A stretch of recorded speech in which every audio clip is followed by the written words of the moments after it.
ఇప్పుడు మన deputy CM Kalyan గారి కొడుక్కి కొద్దిగా ఇబ్బంది అయింది, కానీ కళ్యాణ్ గారు ప్రజల కోసమే కష్టపడుతున్నారు. సో ఎలా అనిపిస్తుంది?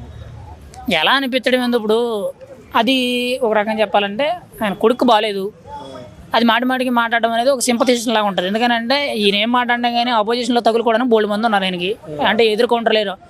ఇప్పుడు ఆయన ఏంటంటే ఉన్న పని వదిలేయకూడదు అని చెప్పి ఆయన ఏదైతే ముందు గిరిజన ప్రజలకు మాట ఇచ్చారో ఆ మాట ఇచ్చింది కూడా ఇప్పుడు కాదు, 2018 పోరాట యాత్రలో మాట ఇచ్చి ఆయన అధికారంలోకి వచ్చినప్పుడు ఖచ్చితంగా నేను ఒక హోదాలోకి వచ్చిన తర్వాత మీకు చేసి పెడతానన్నారు.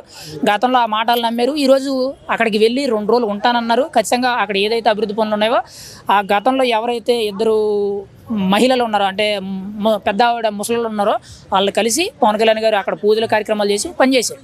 కానీ ఇక్కడ తన కొడుకు అంత ఇబ్బంది ఉండి కూడా ఈ పూజా కార్యక్రమాలు చేయడం అనేది కొంత గొప్ప విషయం చెప్పుకోలే. కాకపోతే ఏంటంటే మనం అంటే ఇది ఒక రకంగా చెప్పాలంటే సెల్ఫ్ డబ్బా కొట్టినట్టు ఉంటుంది, కానీ ఓపెన్గా మాట్లాడుకుంటే గొప్ప విషయం. ఎందుకంటే ఈ రోజుల్లో పిల్లల్ని తల్లిదండ్రులు ట్రీట్ చేసే విధానం ఎలా ఉంటుందని అంటే చిన్న ముళ్ళు గుచ్చుకుంటేనో కింద పడితేనో విలవిల్లాడిపోతారు. అలాంటిది ఒక ఫైర్ యాక్సిడెంట్లో కాలు చేతులకి చిన్న చిన్న డ్యామేజ్లు అయినాయి. ముఖ్యంగా ఊపిరితిత్తుల్లోకేమో ఆ దట్టమైన పొగ ఏదైతే ఉంటుందో అది లోనకి వెళ్ళిపోవడం వల్ల ఊపిరితిత్తు సమస్యలు వస్తాయి రాబోయే రోజుల్లో. మరి కొంత రకంగా చెప్పాలంటే క్రిటికల్ సిచ్యువేషన్ లాంటిదే అది. మరి అటువంటి పరిస్థితుల్లో కూడా ప్రజల సమస్యల కోసమే ఆయన ముందడిగేశారంటే చాలా గొప్ప విషయం. ఎందుకంటే నాయకుడు అనేవాడు అవసరాన్ని బట్టి ఉండడం కాకుండా ప్రతి సమస్యలోనే కానీ ప్రతి కష్టంలోనే కూడా ఉన్నాడు అని అంటే పవన్ కళ్యాణ్.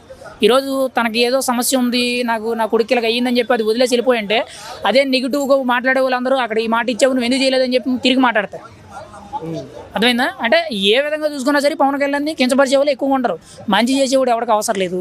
కానీ పవన్ కళ్యాణ్ విధి విధానాలు అంటే ఇచ్చిన మాట నిలబెట్టుకోవాలి. కాబట్టి మళ్ళీ అక్కడికి ఆయన షెడ్యూల్ ప్లాన్ చేసుకోవాలన్నా ఆయన అధికారికంగా ఇవన్నీ కూడా ప్లాన్ చేసుకోవాలంటే చాలా ఇబ్బంది. కాబట్టి ఈ ఒక్కరోజే కాబట్టి అవన్నీ కూడా పూర్తి చేసిన తర్వాత అక్కడ ఏమేం జరిగింది అన్నీ కూడా చూపించడం జరిగింది. తర్వాత వచ్చి ప్రెస్ మీట్ పెట్టడం జరిగింది. ప్రెస్ మీట్ పెట్టి మాట్లాడిన తర్వాత తన కొడుకు దగ్గర బయలుదేరాలడం జరిగింది.